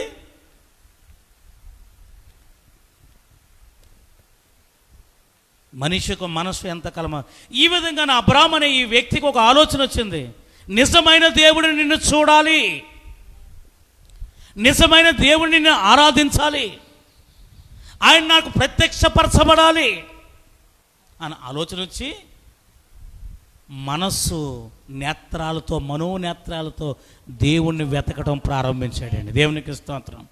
దేవుని వెతకడం ప్రారంభించినప్పుడు అబ్రాహాము అనే వ్యక్తి నిజముగా ఎవరైతే దేవుని వెతుకుతున్నారో వారికి కనబడే దేవుడు. ఈరోజు ఈ వాక్యం వింటున్న ప్రతి క్రైస్తవ సహోదరుడా, నిజమైన దేవుని ఆరాధించాలన్న కోరిక నీలో ఉంటే, నిన్ను సృజించిన సృష్టికర్తను నువ్వు తెలుసుకోవాలని కోరిక నీలో ఉంటే, నీ మనసు నేత్రాలతో దేవుని చూడాలని ఆశ కలిగి ఉంటే, ప్రభువా నువ్వు నాకు ప్రత్యక్షపరచబడని ప్రార్థిస్తే నీ ఆత్మీయ నేత్రములకు ఆయన ప్రత్యక్షపరచబడే దేవుడు.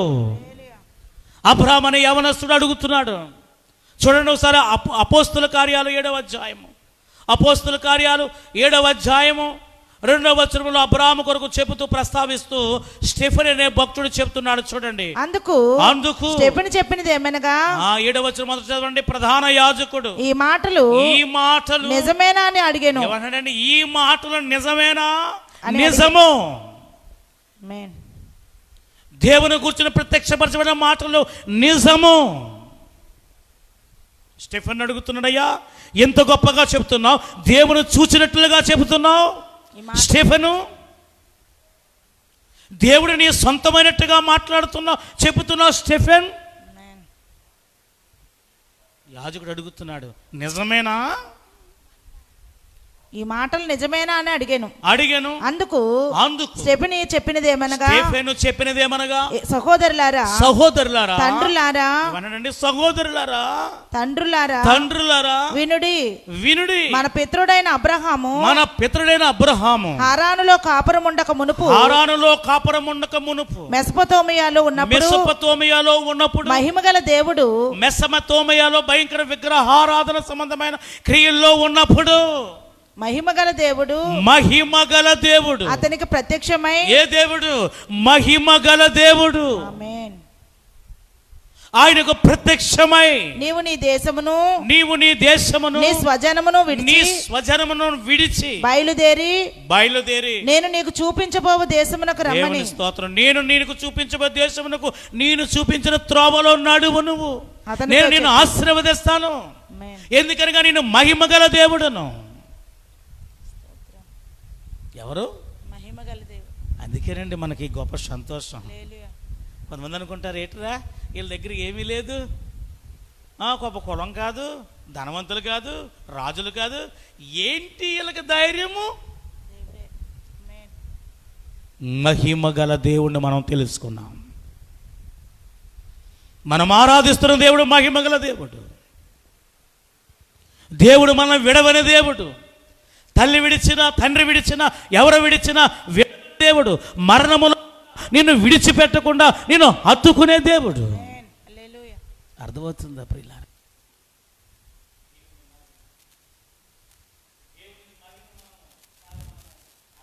అంటే ఆ మహిమ గల దేవుని మనం ఏమాత్రం కూడా విడిచిపెట్టలేదు. ఆయన మహిమను ఒకసారి చూసాడండి. సౌలుగా ఉన్నప్పుడు పౌలు దమస్కో మార్గములో సౌలుగా ఉన్న యవనస్తుడు సంగమును యేసు మార్గములో ఉన్నవారిని చిత్రహింసలు పెట్టి ఊసగొత్త కోస్తున్న క్రూరుడగు నరహంతకుడైన సౌలు అనే యవనస్తుడు దేవుని మహిమను ఎప్పుడైతే చూశాడో ఈ కంటిలో ఉన్న పొరలు పోయినాయి. దేవుని మహిమ చూడకుండా ఏం చేస్తుందో తెలుసా? మన మనోనేత్రానికి ఏం కలిగి గుడ్డితనము కలిగిస్తుంది అట. నీ మనస్సు తెరవబడకుండా దేవునికి ప్రత్యక్షత కలిగిన, మహిమ కలిగిన ప్రత్యక్షత నీకు లేకుండా చేస్తున్నాడండి. మహిమ గల దేవుణ్ణి అబ్రహాము చూశాడు. హల్లెలూయా. ఎప్పుడైతే మహిమ గల దేవుణ్ణి అబ్రహాము చూశాడో, ఆ మహిమ గల దేవుడు ఇచ్చిన ఆశీర్వాదాలు అబ్రహాము జీవితంలో సొంతమైనవి. విడిచిపెట్టాడండి తన పాపస్థితి. ఈరోజు చాలామంది దేవుడు మందిరంలోకి వచ్చి కూడా ఇంకా నీ పాపస్థితి విడిచిపెట్టలేదు. కారణం ఏంటంటే నీవు దేవుణ్ణి సరిగా చూడలే. దేవుడు నీకు ప్రత్యక్షపరచబడలేదు. నీ మనోనేత్రం వెలిగించబడలేదు. దేవుడు మహిమగల దేవుడు అన్న సంగతి నీకు తెలియలేదు. ఏదోలే ఏదో వెళ్ళి ఒక దండం పెట్టి నేను చల్లంగా ఉండాలయ్యా, నా కుటుంబం చల్లంగా ఉండాలయ్యా,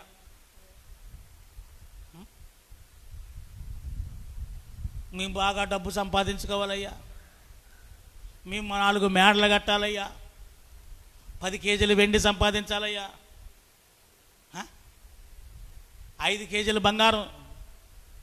ఇలాగ ఎవరు ప్రార్థన చేయగలను? ప్రభా, నిన్ను తెలుసుకునే ప్రత్యక్ష గల మనసు ఇచ్చి నీ రాజ్యంలో నన్ను చేర్చుకొని ఆయన అని ప్రార్థన చేయండి.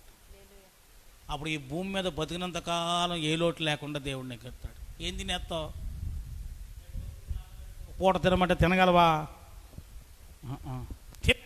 తినే పెట్టావనుకోండి, ఏం కట్టేస్తావు?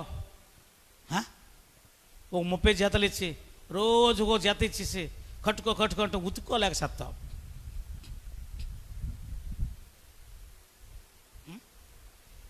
ఉతుక్కోలేక చేస్తావు. నాకు అందరూ బట్టలు పెడుతుంటారు కదా, మాకు పెడుతుంటారండి. అవి కుట్టించుకోలేక అవన్నీ కుట్టిన తర్వాత బీరువా నిండిపోతుందండి. అన్నీ తెల్ల బట్టలే. ఏ బట్టలు వేసుకున్నా ఒకలాగా ఉంటాయి. మా మేనగోళ్ళు అంటుంది, ఏంటి మాయా కొత్త బట్టలా, ఇటు ఈ కొత్త బట్టలే.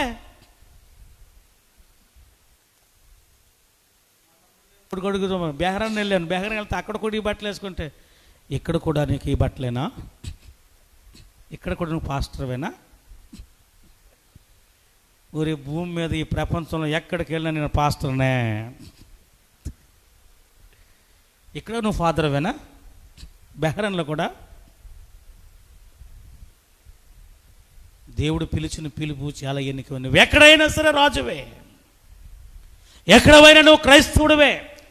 ఈ ప్రపంచంలో ఎక్కడైనా సరే కొంతమంది చూడండి, ఆదివారం వచ్చేటప్పటికల్లా భక్తులు అయిపోతారండి, భక్తులు యాసమైపోతారు. సోమవారం నాడు ఏమైపోతారంటే రిక్తులు అయిపోతారండి. గుళ్ళో కొంతమంది అమ్మలకు అసలు నోరు మాట స్తోత్రం అంటే స్తోత్రం అండి, స్తోత్రం, ప్రార్థన చేయమంటే స్తోత్రం నాయన స్తోత్రం. ఇంటికి వెళ్ళిన తర్వాత భర్త మీద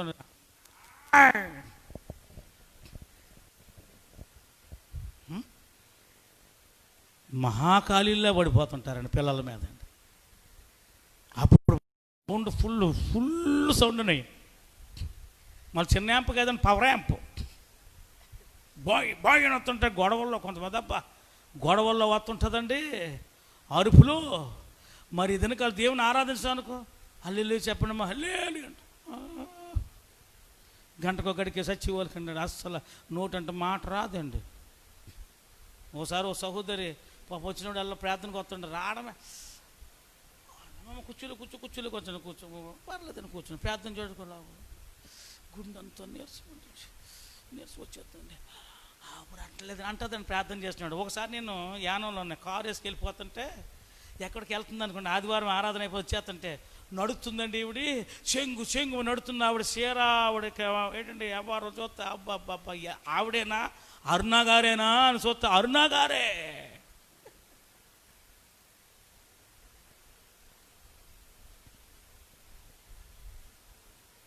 అబ్బో ఈవిడ మరి ఇది నా దగ్గర ప్రార్థన చేయడానికి వచ్చిన మాత్రం ప్రతి వారం కూడా అలాగే ఏదో చెప్తుంటుంది. ఇంకప్పుడు ఆగిపోద్దేమో అనుకుంటానండి. మరి ఎంత స్పీడ్గా పరిగెడుతుంది ఏంటంటే ఈ వ్యవహారం వేరే.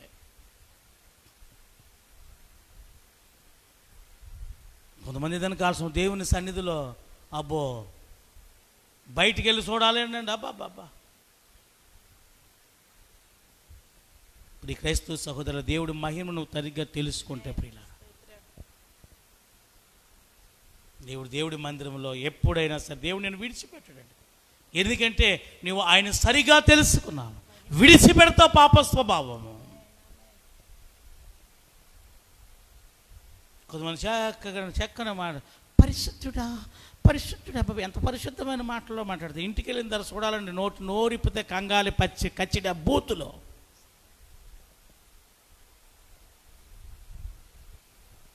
నోరిపితే కచ్చిడ బూతులండి. నీ ప్రవర్తన అలాగుంది. దేవుడు చూస్తున్నాడు.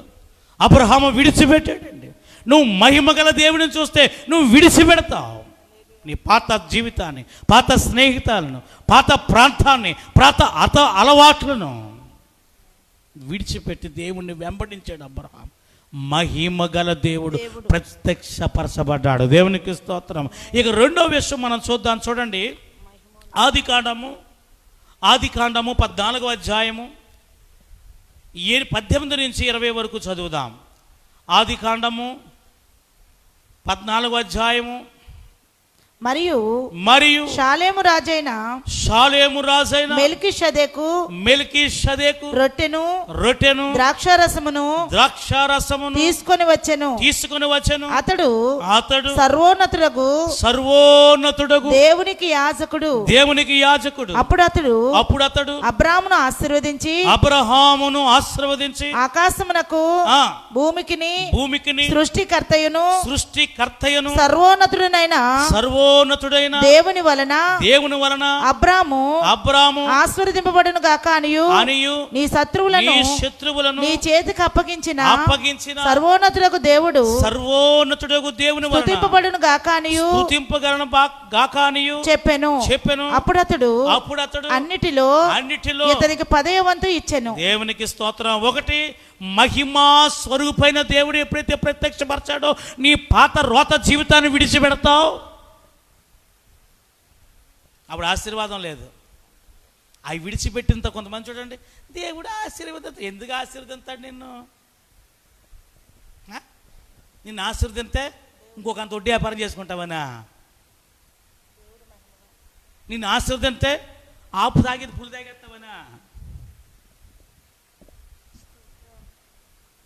నిన్ను ఆశీర్వదిస్తే అమ్మా ఇంకా లోకంలో విర్రవీగుతావనా?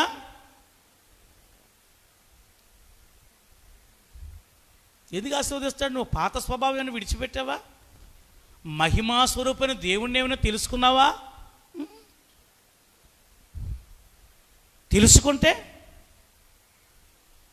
ఏం చేస్తావు?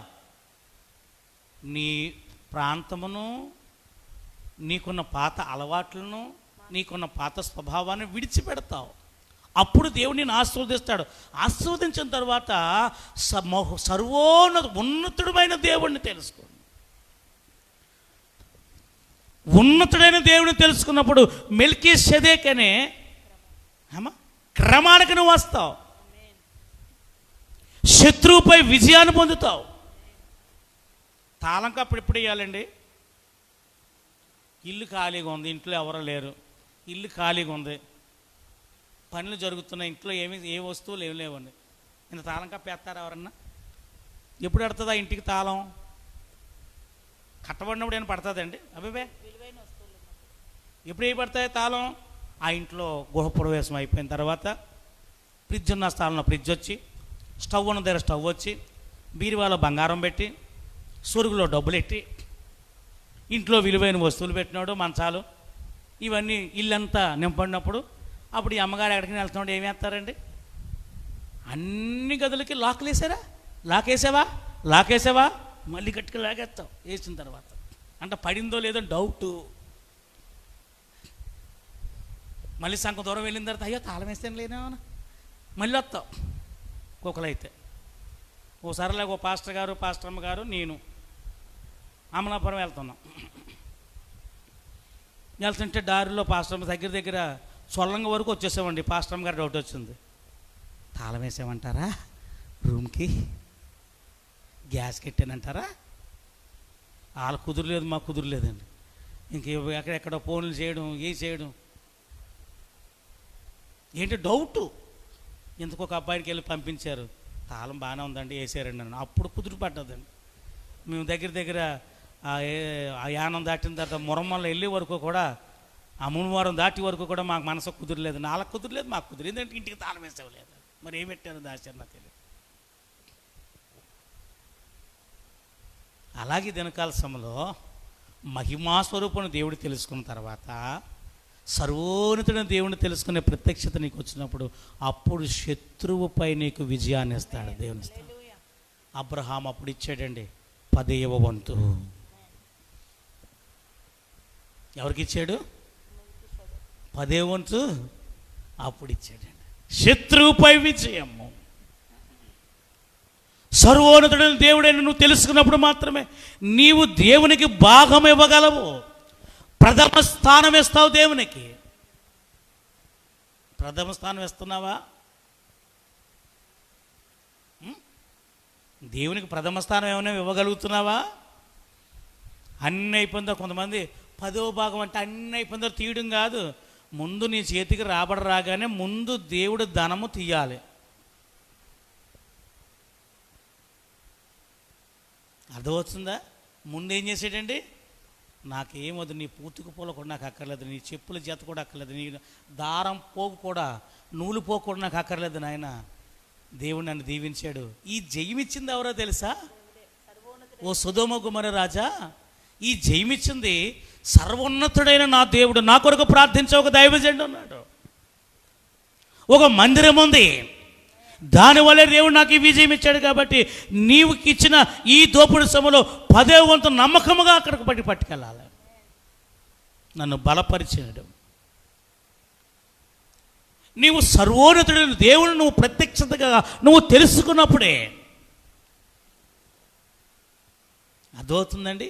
10వ వంతు దేవుడి మందిరంలో నువ్వు ఉంచగలవు.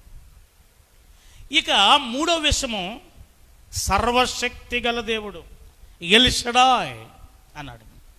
సర్వశక్తుడైన దేవుడికి అర్థం ఎల్ షడాయ్.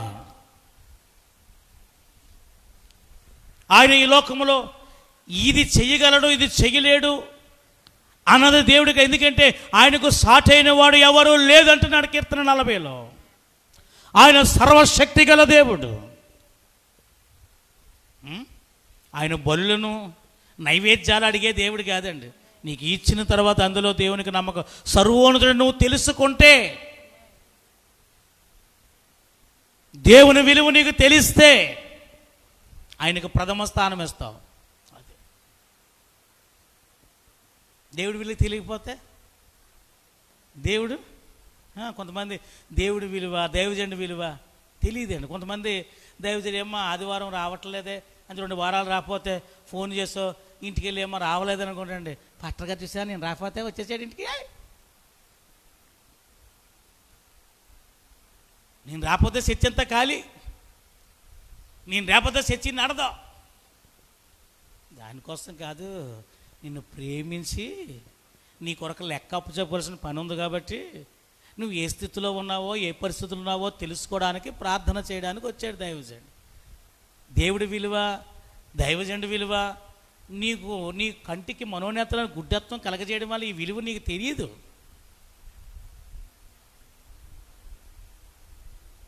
అర్థమవుతుంది వెనకాల్సిన ప్రియక్రైస్తులు. నీ మెంటాలిటీ చీప్ మెంటాలిటీ. ఈ వాండర్ గారు యొక్క విలువ తెలియదండి. ఇతను ప్రేమ తెలియలేదు కాబట్టి ఆడియడని మాట్లాడుతున్నాడండి. అబ్బో, ఈ క్రైస్తవ సహోదరి సహోదరులారా, ఇక 3వది సర్వశక్తుడగ దేవుడు. ఇది చెయ్యగలడు, ఇది చెయ్యలేడు అన్నది లేదండి. దేవునికి సమస్తము సాధ్యమే. నమ్ముటని వల్లైతే మార్త, నమ్ముటని వల్లైతే నమ్మువానికి సమస్తము సాధ్యమే. నువ్వు విశ్వాసిగా ఉంటే ప్రతి కార్యము దేవుడు నీ పట్ల చేయగలడు. నువ్వు ప్రార్థన చేస్తే, మనకు ఆడబిడ్డ తల్లి ఆ అమ్మాయి వివాహం కొరకు వాళ్ళు ఎలాగంటున్నారు ఎలాగంటున్నా, మనం ప్రార్థన చేయ. దేవుడికి అసాధ్యమైన దేవుడు ఇచ్చాడు, శ్రేష్టమైన దేవుడు నీకు ఇస్తాడు. నేను పెళ్లి చూపులు చూసే పాస్టర్ని కాదు, ఎందుకంటే నాకు దేవుడు బోల్డ్ పని ఇచ్చాడు, నేను ప్రార్థన చేస్తాను. కాలు దగ్గర తీసుకొచ్చాడండి చక్కని కుమారుడిని. వివాహం అనుకోకుండా, ఆలోచించేంత సేపు లేదు. దేవుడు చేసిన కార్యములు ప్రియులారా ఆశ్చర్యాలు. నువ్వు దేవుడి కొరకు నిలవబెడితే నీ మనస్సు, నీ హృదయము దేవుని నీతి చేత నింపబడితే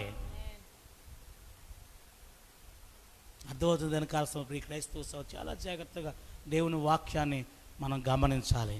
ఈరోజు దేవుడు మనకిచ్చిన ప్రతి లేఖనము అది నమ్మశక్యమైనది, సర్వశక్తి గల దేవుడు. చూడండి, ఆదికాండము 17వ అధ్యాయము 1-2 వచనాలు చదువుదాం. ఆదికాండం 17వ అధ్యాయం 1-2 వచనాలు చదవండి. అబ్రాము 99 ఏండ్ల వాడైనప్పుడు యెహోవా అతనికి ప్రత్యక్షమై నేను సర్వశక్తి గల దేవుడను. ఏమంటున్నాడండి?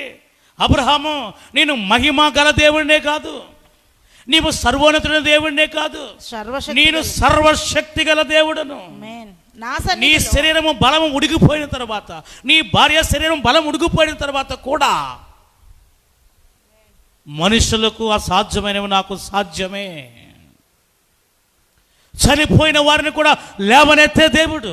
కొంతమంది ఆ సంఘంలో కొంతమంది ఉన్నారు, వారిని ఇప్పటికీ చూస్తే వారు ఇప్పటికీ సజీవుడే. డాక్టర్లు చెప్పారు 2 గంటలు చచ్చిపోతాడు, తీసిపోమన్నాడు. ఒక ఆమెను 2 గంటల్లో ఈమె చనిపోతుంది, ఈమె తీసుకుపోండి అన్నాడండి. నా సేవ అనుభవంలోనే మరి చాలా తక్కువ స్థితిలో మరి ఉన్నప్పుడు మరి చనిపోతే అక్కడ చెప్పాడు, చనిపోతే మళ్ళీ శవం తీసుకెళ్ళడానికి మళ్ళీ బోల్డ్ ఆటంకాలు ఉంటాయి, బతుకుండగానే తీసుకోండి అన్నాడు. మేము ఆటో కట్టి తీసుకొచ్చేసిన తర్వాత చనిపోతుందేమో అప్పుడు చెప్పాము ప్రార్థన చేద్దాం రండి అని చెప్పి ప్రార్థన చేస్తాం. వాణి, నేను, వాళ్ళ కూతురు, వాళ్ళ అల్లుడు, ఇంకొక 2 సహోదరులు కలిసి మేము దేవుడి సన్నిధిలో ప్రార్థన చేస్తాం. ఇప్పుడు కావు సజీవురాలే. చాలా నమ్మకంగా దేవుడికి దశమ పంపుతుంటుంది. ప్రస్తుతం ఇప్పుడు హైదరాబాద్లో ఉందండి. మన వచ్చింది కొనాలని మళ్ళీ వెళ్ళిపోయింది ఆవిడ చూసిన వాళ్ళకి దేవుడు కృతజ్ఞతాస్తులు చెల్లిస్తాను. నా చిన్నతనంలో ఒక ఆమె డాక్టర్ అన్నాడు 2 నెలల్లో చనిపోతే, ఇవి పేగులన్నీ పాడైపోయినాయి. ఆవిడ కూర్చున్న దగ్గర దుర్గంధమైన వాసన. ఇప్పటికీ సజీవుడే. మనం కళ్ళోడించుకోవడానికి వెళ్తాడికెళ్ళి ఇంకా బతుకున్నావా అన్నాడండి డాక్టర్ అండి. దేవుడు సర్వశక్తుడల దేవుడు. అబ్రహాముతో దేవుడు చెప్తున్నాడు, అయ్యా అబ్రహాము ప్రత్యక్షపరచబడి, నేను సర్వశక్తి గల దేవుడు అబ్రహాము, ఇదిగో నా సన్నిధిలో నడుచుచు నిందారహితుడవై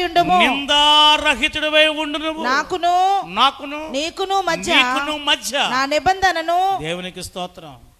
నాకు నీకు మధ్యన నా నిబంధనను స్థిరపరుస్తాను, నియమించి నిన్ను అత్యధికముగా అభివృద్ధి పొందించేదని అతనితో చెప్పాను. మామూలు అభివృద్ధి కాదండి, సర్వశక్తి గల దేవుడు. వృద్ధాప్యములో భార్య అయిన శారమ్మ ద్వారా కుమారుని ఇచ్చాడు. దేవుడు నిబంధన స్థిరపరిచాడు. ప్రియులారిదన కాలసమలో అత్యధికమైన అభివృద్ధి ఇచ్చే దేవుడు. ఒక్కొక్క మెట్టు మొట్టమొదటి మహిమ గల దేవుడు నువ్వు ప్రత్యక్షపరచబడు. రెండవదిగా సర్వోన్నతుడైన దేవుడు నువ్వు మహిమపరచు. మూడవదిగా సర్వశక్తి గల దేవుడు. సర్వశక్తి గల దేవుడు మన చెంత ఉన్నప్పుడు, ఆయన మనతో ఉన్నప్పుడు, మనం విడవక ఎంబడించి మానీల దేవుడిగా ఉన్నప్పుడు నీకు భయం ఏంటి? కరోనా వైరస్ వస్తే భయం ఏంటి అండి? దాని తండ్రి గారు వస్తే మనకు భయం ఏంటండి? కరోనా వైరస్ వాడు తండ్రి వచ్చినా సరే మనం ఏమీ చేయలేడండి. ఈ శరీరం కూడా ఏమీ చేయదు. ఒకవేళ మరణం మనకు సంభవించిన మరణపు మూలను విజయము మనకిచ్చిన దేవుడు. మరణపు మూలను కూడా విరిచిన దేవుడు. మరణంలో కూడా మనకు భయం లేదు. అపోస్తలుడు పౌలు బ్రతుకుట క్రీస్తు, చావైతే మరి మేలు. అర్థమవుతుందా? మన భయం లేదు. ఎవరు మనం ఆరాధిస్తున్న దేవుడు? మహిమ గల దేవుడు, సర్వోన్నతుడైన దేవుడు, సర్వశక్తి గల దేవుడు. ఈ దేవుని మహిమను తెలియకుండా దుష్టుడు ఏమని చేస్తున్నాడు? అపోస్తలుడు పౌలు గారు కొన్ని మాటలు చెప్తున్నాడు. చూడండి, 2 కొరింథీ రాసిన పత్రిక 4వ అధ్యాయము. 2 కొరింథీ రాసిన పత్రిక 4వ అధ్యాయము 3వ వచనం కొన్ని మాటలు చదువుదాం. మా సువార్త మా సువార్త మరుగు చేయబడిన ఎడల మరుగు చేయబడిన ఎడల నశించుచున్న వారి విషయములోనే నశించుచున్న వారి విషయంలోనే మరుగు చేయబడి ఉన్నది మరుగు చేయబడి ఉన్నది దేవుని స్వరూపి అయి ఉన్న ఆ దేవుడి స్వరూపి అయి ఉన్న క్రీస్తు మహిమను అర్థమవుతుందా? దేవుని స్వరూపి అయి ఉన్న క్రీస్తు మహిమను కనపరచు సువార్త ప్రకాశము సువార్త ప్రకాశము వారికి ప్రకాశింపకుండు నిమిత్తము వారికి ప్రకాశించకుండు నిమిత్తము ఈ యుగ సంబంధమైన దేవత ఈ యుగ సంబంధమైన దేవత అవిశ్వాసులైన వారి ఎవరికి విశ్వాసమైన వారిని ఏమి చేయలేడన్నాడు. ఎందుకంటే విశ్వాసి ప్రత్యక్షత గల మనస్సు కలిగిన వాడు. ఆయన మహిమను చూస్తాడు, ఆయన ఉన్నతుడని తెలుసుకుంటాడు, ఆయన సర్వశక్తుడని తెలుసుకుంటాడు. అవిశ్వాసులకే మన మనోనేత్రానికి ఏం గుడ్డితనం కలిగిస్తున్నారు. అవిశ్వాసులైన వారి మనోనేత్రముల గుడ్డితనము కలగజేసెను. సువార్త వెలుగు. అందుకే దినకాల సమయంలో నువ్వు దేవుని మహిమ చూడలేవు, ఆయన ఉన్నతుడిగా చెప్పలేవు, సర్వశక్తి గల కార్యాలు అనుభవించలేవు. ఏముంది, 30 సంవత్సరాలు వెళ్ళిపోయింది, గుళ్ళాకి వెళ్ళిపోతాయి. గుళ్ళాకి ఏ దేవుడి వల్ల నువ్వు ఏమి బలమైన కార్యము నువ్వు పొందావు?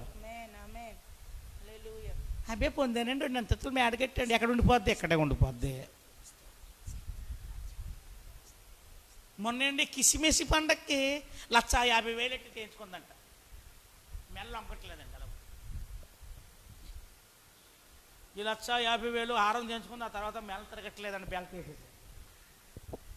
అదేమో అంటే ఆరబెట్టుకోవడానికి లేదండి. ఏంటంటే మెల్ల సొలుపులు ఏమి డాక్టర్ గారు ఇచ్చాడు ఒక హారం. ఏ హారం? ఇరికెట్టేసి మెల్లతో వచ్చేసి పాపం 150,000 ఇట్టి హారం చూసుకోవడమే. ఈ హారం పెట్టుకోండి, అది ఇట్టుకోకపోతే బుర్రతెర ఉండదు. మెడకు ఒక హారం, నడుముకొక వడ్డానం వచ్చింది కదా బెల్ట్లో. ఇప్పుడు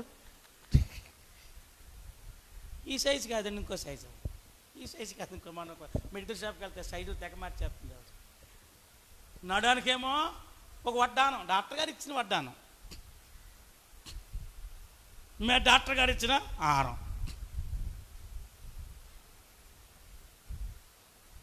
ఇవి కాదు, నువ్వు ఆత్మీయ వరంలో ప్రభువుని ఎంతవరకు తెలుసుకున్నావు, ప్రభు కొరకు నువ్వు ఏమి చెప్పగలుగుతున్నావు? చాలా జాగ్రత్తగా ప్రియ క్రైస్తవ సహోదరుల, ప్రత్యక్షత గల మనస్సు ఈ యుగ సంబంధమైన దేవత నీ మనోనేత్రాలకు. అందుకే దానికాల దేవుడిగా మహింపరచలేకపోతున్నావు. దేవుడి విలువను మనుషులకు ఇస్తున్నావు, వస్తువులకు ఇస్తున్నావు, వాహనాలకు ఇస్తున్నావు, ఆస్తుపాస్తులకు ఇస్తున్నావు. మహిమ గల దేవుడు, సర్వోన్నతుడైన దేవుడు, సర్వశక్తి గల దేవుడు నువ్వు తెలుసుకొని ఉచ్చరించి ఆరాధించి మహిమపరచలేకపోతున్నావు. దేవుడి కార్యాలు వెల్లడి చేయలేకపోతున్నావు. చెప్పగలను, నేను మైకి పెట్టుకొని ఈరోజు మీ ఎదుర్కొంటా మాట్లాడుతున్నవాడు ఈ రోజంతా చెప్పగలను ప్రభువు నా పట్ల చేస్తున్న కార్యములను చెప్పగలవు. నీ మనోనేత్రం వెలిగించబడితే. చూడండి ఒకసారి గలతీ రాసిన పత్రిక, ఇదే 2 కొరింథీయులు మొత్తంగా చదవండి, 5వ అధ్యాయము 11వ వచనం కూడా చదవండి, 5:11 కూడా చదవండి. కావున మేము ప్రభు విషయమైన భయము నెరిగి, ఎప్పుడైతే దేవుడు ప్రత్యక్ష మనస్సు నీకు ఇచ్చాడో ప్రభు విషయమైన భయము నెరిగి మనుషులను ప్రేరేపించుచున్నాము. మేము దేవునికి ప్రత్యక్షపరచబడిన వారము, మీ మనస్సాక్షులకు కూడా ప్రత్యక్షపరచబడిన దేవుడిని చూస్తున్నాం, దేవుడు మనల్ని చూస్తున్నాడు. దేవుడికి మనకి మధ్యన ఏ అడ్డు లేదు.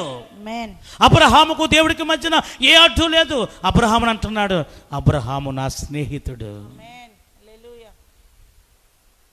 అబ్రహాము నా స్నేహితుడు. అబ్రహాముకు చెప్పకుండా ఏమీ చేయట్లేదు. దేవుడికి నీకు మంచి అన్యోన్య సహవాసం ఉందా? నువ్వు దేవుని తెలుసుకున్నావా? దేవుడు ఎప్పుడు నిన్ను చూస్తున్నాడు? లేదా దుర్నీతి బంధకాలను అడ్డు వచ్చినాయా? మేము దేవునికి ప్రత్యక్షపరచబడిన వారం కాబట్టి దేవుని గూర్చిన భయము నెరిగి మిమ్మల్ని ప్రేరేపిస్తున్నాం అంటున్నాడు.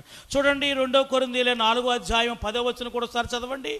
యేసు యొక్క జీవము యేసు యొక్క జీవము మా శరీరమందు ప్రత్యక్షపరచబడుటకై అర్థమవుతుందా? మా శరీరమందు దేవుని యొక్క జీవము ప్రత్యక్షపరచబడింది. యేసు యొక్క మరణానుభవమును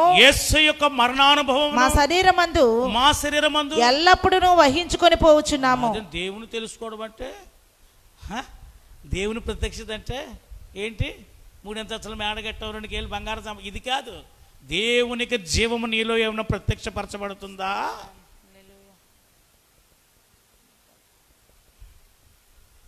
ఆయన జీవము నీలో నింపబడ్డదా అంటున్నాడు. దేవుని కూర్చున్న భయము, దేవుని కూర్చున్న భయము, భయం ఉందా? గుడి దాటేమంటే చాలండి, కాలర్లు ఎగరేసేస్తున్నా. కొంతమందికి అయితే గుడిలోనూ భయం లేదండి. కొంతమంది ఆరాధన కొత్తుంటే ఎలా కొత్తుంటుంది? ఇక లేదు, ఆరాధనకు రావడం వల్ల దేవుడు కొత్తరింపులు.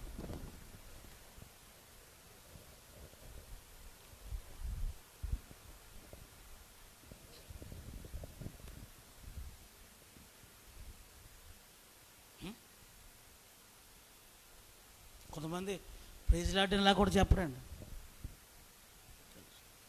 ఫస్ట్ గారు ప్రైజ్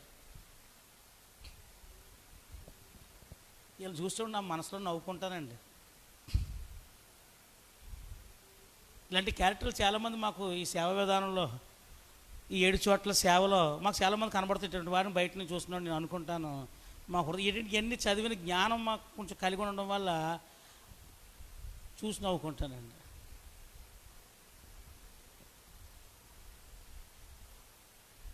విర్రవీగుతున్న దుష్టత్వం, విశ్వాసం లేని దుష్ట హృదయం మీలో ఉన్నది. వీళ్ళ మనోనేత్రం వెలిగించబడలేని వాళ్ళండి. దేవుడి ప్రత్యక్షత వీరికి తెలియదు, దేవుడి మహిమ వీరికి తెలియదు, దేవుని సర్వోన్నతం వీరికి తెలియదు, దేవుని సర్వశక్తి గల దేవుడైన సంగతి వీళ్ళకి తెలియదు. కొంతమంది దైవజనులు, పాస్టర్స్, ఒక 30 మంది విశ్వాసాలు వచ్చి కొద్దిగా దేవుడు కృపేచ్చి చిన్న తోటలో చిన్న కారో దేవుడు ఇచ్చేయడానికి, అబ్బో వీళ్ళకి పట్టుకోలేవండి. అయ్యి బాబా, వీళ్ళకి రాగానే పెద్ద కుర్చీ వేయాలి,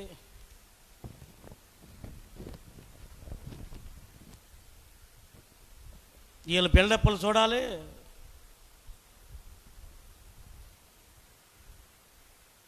ఈ క్రైస్తవ సహోదరి సహోదరులారా, నువ్వు ఎంత గొప్పవాడివైనా నువ్వు దేవుని ఎదుట, నువ్వు దేవుని భయం ఎరిగిన వారు రిక్తుడిగా ఉండాలి. ఇలా ఇదని కాల్సిన నేను బట్టలు కొని, ఏదో నేను గొప్పతనం చెప్పుకోను, నేను బట్టలు కొనుక్కొని వెళ్ళినప్పుడల్లా అక్కడ నన్ను చూసి చాలా విలువైనది అవుతుంది. నా స్థితికి తగ్గట్టుగా నేను కొనుక్కుంటాను. నాకు బట్టలు కొట్టిన టైల్గా అంటారు, కొంచెం మోడల్గా కొడతానండి. వద్దు బాబు, నేను అంతేం ముసలోడిని ఏం కాదు, నాకు 41 సంవత్సరాలు. ఈ క్రైస్తవ ఏది దేవుడు నాకు లోటు చేయలేదండి, సర్వసమృద్ధి దేవుడు ఇచ్చాడు. కానీ దేవుడి కృపకు మనము లోబడి ఉండాలి. మనము ఆయన ప్రత్యక్షత పరచబడిన వారు. ఎవరు మనము? ప్రత్యక్షపరచబడలేము. ఎలాగున్నామని అవసరం. సీసీ కెమెరా ఎదుర్కొంటుందండి. ఉద్యోగం ఎలా చేస్తాడో, వానర్ గారు సీసీ కెమెరాలు పెట్టారు. ఆయన సీట్ దగ్గర ఉండి సీసీ కెమెరా అన్నీ చూస్తున్నాడు. నేను ఆ వానర్ గారికి పని చేస్తున్నానండి, సీసీ కెమెరా పర్యవేక్షణ ఉంది. నేను ఎలాగ పని చేస్తానండి? భయముతోటి. సీసీ కెమెరా లేకపోతే 3 అంతస్తుల పని కదా.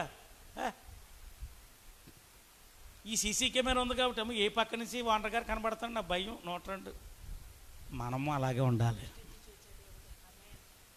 ఇదే ఈ మాట చెప్తున్నాడు. మేము దేవుడి చేత ప్రత్యక్షపరచబడినాం కాబట్టి మేము భయం కలుగుకున్నాం. అదేట్రా అలా భయపడిపోతున్నావేట్రా, పాస్టర్ గారికి అలా భయపడిపోతున్నావేట్రా, దేవుడికి అలా భయపడిపోతున్నాం. భయపడాలి, ఎందుకంటే ఆయన మన పర్యవేక్షిస్తున్నాడు.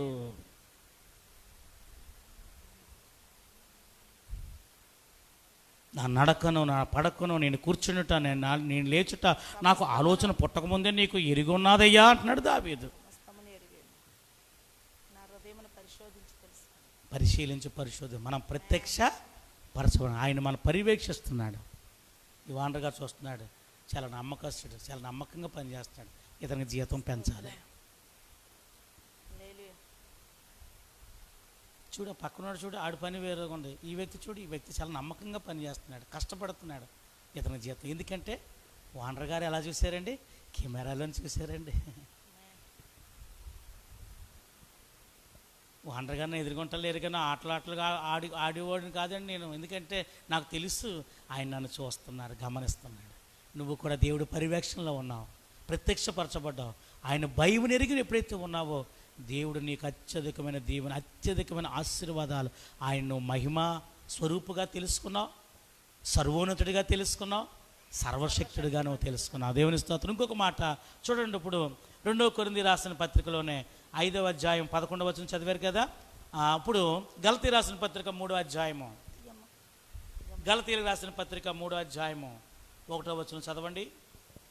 ఓ అవివేకులైన గలతీలారా, ఓ అవివేకులైన గలతీలారా, మిమ్మల్ని ఎవడు కొంతమంది తెలియక అవివేకులైపోతున్నారండి. ఓ అవివేకులైన గలతీలారా, ఎవడో మిమ్మల్ని భ్రమ పెట్టాడు. సిలువ వేయబడినట్టు బడిన వాడినైనట్టుగా యేసుక్రీస్తు మీ కన్నుల ఎదుట ప్రత్యక్షపరచబడింది కదా.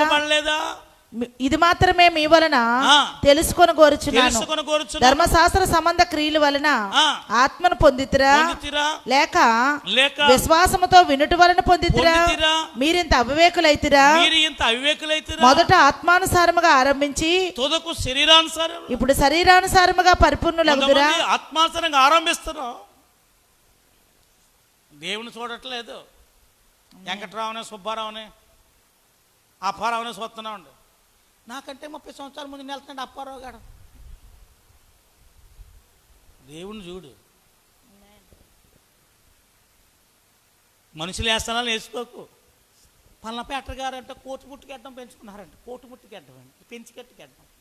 ఇంకో పాట ఇలా పెంచుకున్నారంట, ఇంకో పాట గారు పైకి పెంచారంట. ఒక మళ్ళీ ఆడు దేవుడు చూసినాడు కాదు. నువ్వు ఈలం చూడకు, దేవుడిని చూడు, ఏసేయని చూడు.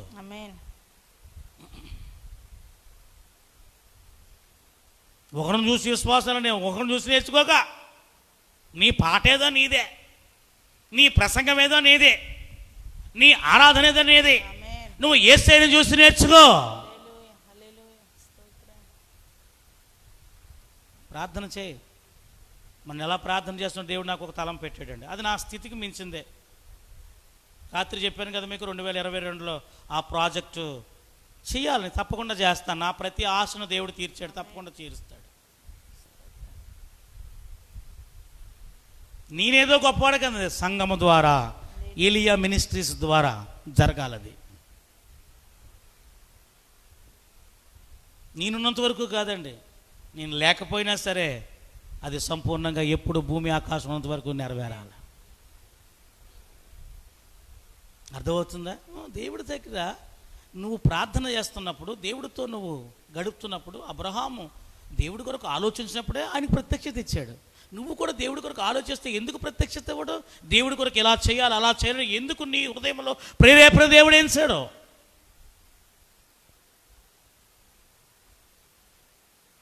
అర్థమవుతుందా? నువ్వు ప్రార్థన చేసి దేవుడు నీతో మాట్లాడతాడు, ప్రత్యక్షత ఇస్తాడు.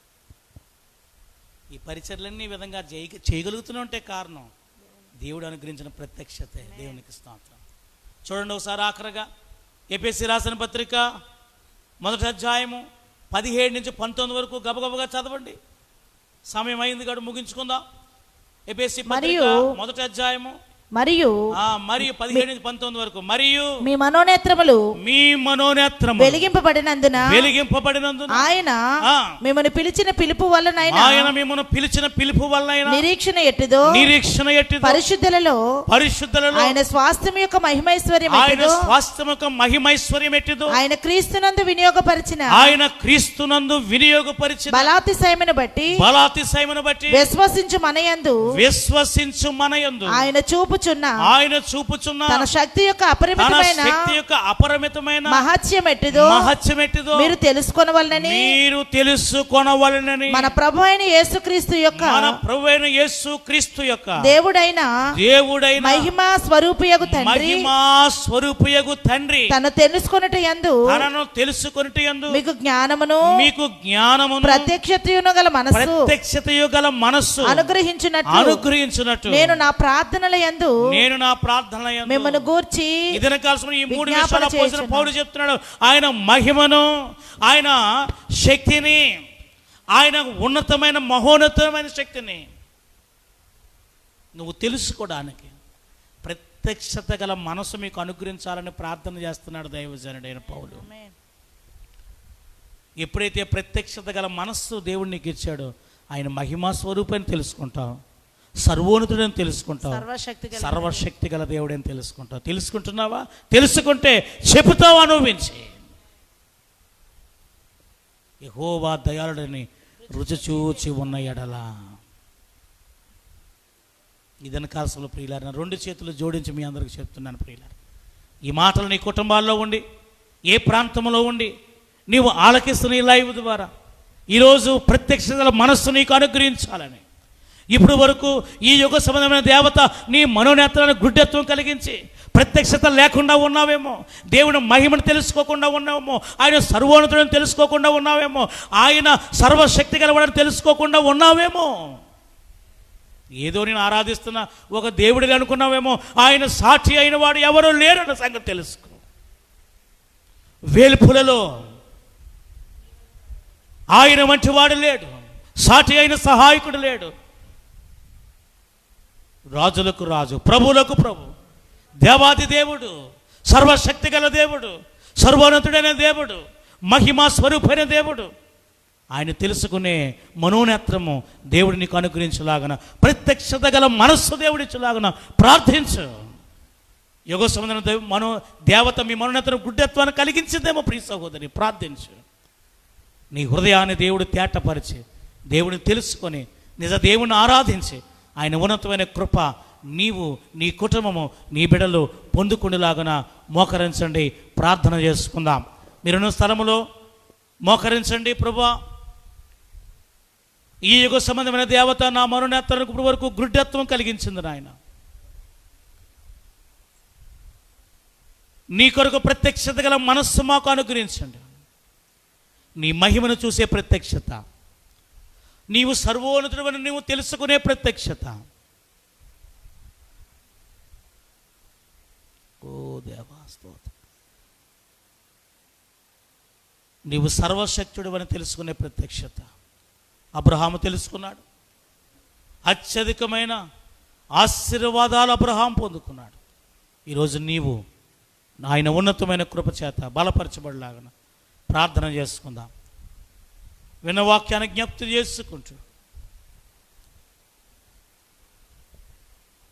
గలతీ సంఘముతో అవివేకులైన గలతీలారా, సాతాను భ్రమలో పడ్డారా?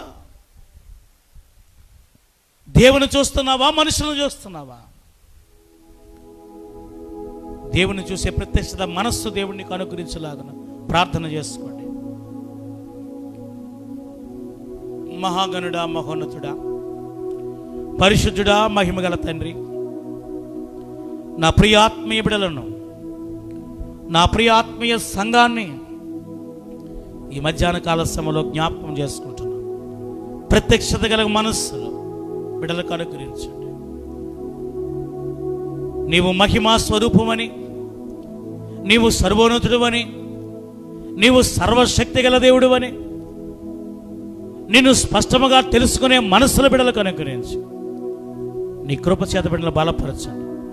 ఈ యుగ సంబంధమైన దేవత అనేక మంది బిడలకు, విశ్వాసులు అయిన బిడలకు, అవిశ్వాసైన బిడలకు మనోనేత్రమును గుడ్డత్వం కలిగిస్తుందయ్యా. గుడ్డి పొరలను తొలగించండి, అజ్ఞాన పొరలను తొలగించండి, అవివేకమైన పొరలను తొలగించండి, భ్రమలనే పొరలను తొలగించండి. నీ కృపకు వేగిరిపడే మనస్సుల బిడ్డలకు అనుగ్రహించి బలపరచు.